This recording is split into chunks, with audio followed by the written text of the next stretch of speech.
Hello and welcome once again to Akosia's blog. If you are new here, kindly subscribe to my channel and don't forget to hit the notification bell when you're done. In today's recipe, we are preparing jollof rice with red beans. This is a popular request from my junior brother to show you guys how my mother's favorite or her signature jollof rice recipe is made. We so much loved it when we were young and still love it as we are old, and I hope you do enjoy it too. Jollof rice originated from Ghana. Yes, I said it. So Nigerians and Senegalese, please watch out. First of all, I have my homemade spices. I have my cloves or pepper. I also have my star aniseed. I have my black pepper. I also have my nutmeg. This is the raw one, but I'll be using the powdery one today. I have my rosemary. I also have my curry powder, my salt to taste. There is no jollof rice without bay leaves, and then our rice. I'm using Jasmine rice today. I have my tomato paste, vegetable oil, my sardines and tuna flakes. I also have a mixture of our vegetables. So I'm going to use tomatoes, habanero pepper, garlic, ginger, some carrots. I have my minced bell peppers and then my onions. Also, I have my red beans. So I'm going to cook that one first. Unlike our normal black-eyed peas, this one takes a little bit long to cook. So I'm washing it, and then after I'll add it to my water.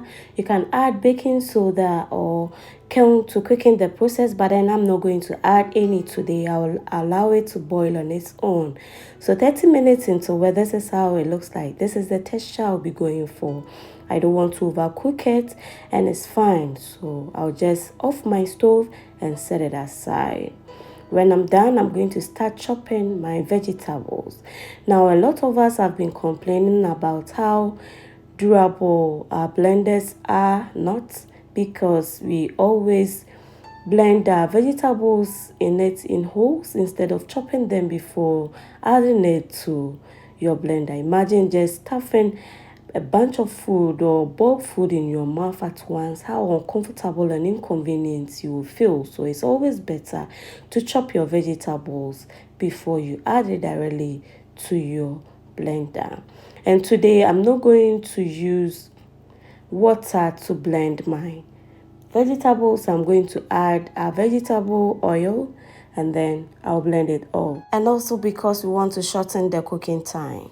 And pii no sɛ woyɛ abomu na sɛ wompɛ sɛ wobɛkyɛ w'abomu no ho a, anwa na wode ɛyɛ abomu no kyɛmu mmienu na fa egu w'atosode na sɛ vegetables no ho na yam. Nti woyɛ ne saa na woyɛ abomu na asisi a na aben. Sɛ wode nsuo ne ka vegetables no na blend a ɛyɛ deɛ na nso so ɛkyansa na ntoos no anasa atosode ni mu awe. I added my cloves, my star aniseed, and my rosemary to it. You can add it right from the onset, but I prefer to do mine this way. When I'm done, I'm going to pour oil into a heated pan and allow it to heat up. After, I'm going to add my bay leaves and then slice some onions into it. There are so many ways of preparing your jollof rice stew, and today this one is a different way altogether, and trust me, you would love this recipe too.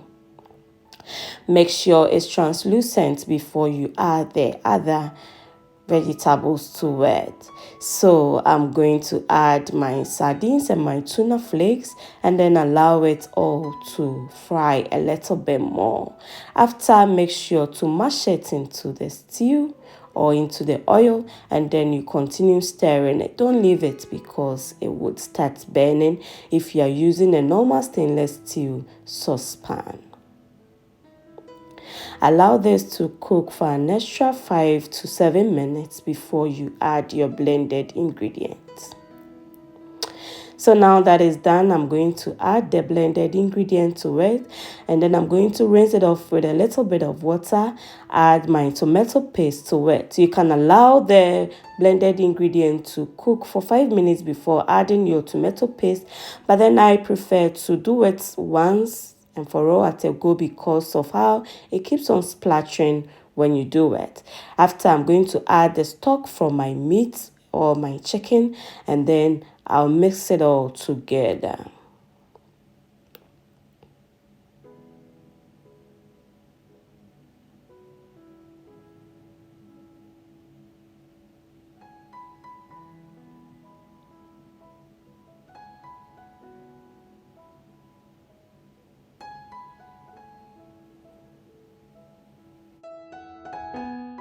When you're done stirring everything, you add your salt, your homemade spices, your black pepper, your curry powder, your nutmeg, rosemary, and then you stir everything together.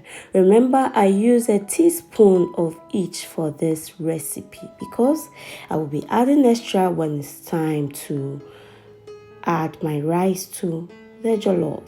So I'll cover it and allow it to simmer for 20 minutes. So I'll start frying my meat and then make sure to be stirring my stew once in a while. Especially when you're using a stainless steel saucepan or pot, make sure to be stirring it once in a while. It should be frequent so that it doesn't burn. So now the stew is almost done because the oil has come on top of it. So I'll give it one quick stir again. I'm going to divide the stew into 2 or into 3 because I will be saving some for later use, and then I'll use the 1/3 of it for my jollof rice. Taste for salt at this stage and then adjust it accordingly. Now you allow it to simmer on low heat for an extra 5 to 7 minutes, and then you can divide it and store some for later use.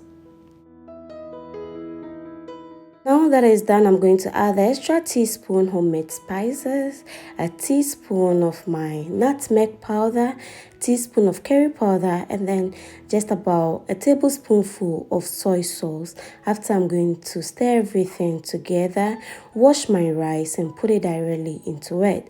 This is optional if you don't wash your rice. It's good to add extra spices because you are going to add rice and beans to it, and then it's also going to cook whilst doubling in size, so it's better to add all the natural spices you can find, which are healthy substitute for aroma. Add your beans at this stage.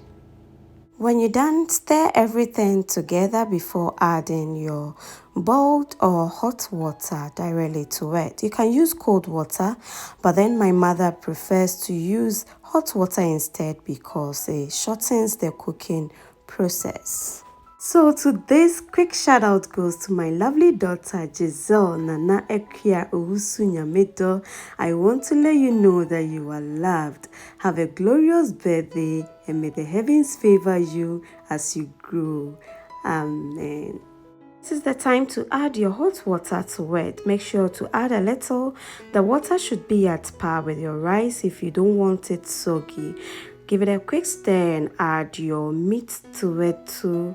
Then cover it to allow it to cook on medium heat till the water absorbs or it evaporates. Cover it and allow it to cook on low heat.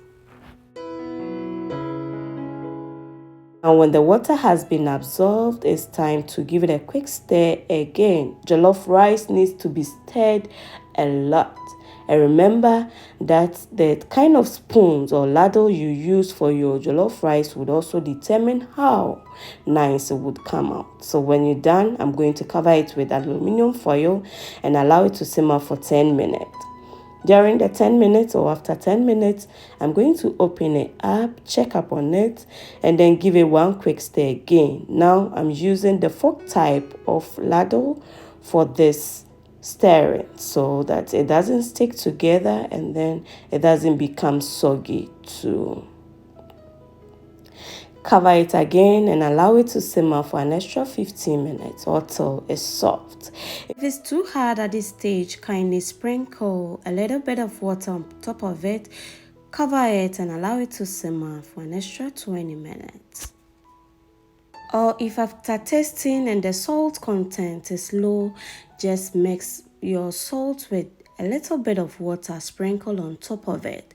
Don't add the salt directly to it because it won't mix well, and you'll get some part salty whilst the other becomes unsalty. So it's always better to add it to your water, a little bit of water, and then sprinkle it over the rice whilst you allow it to continue to simmer on low heat for the extra 20 minutes.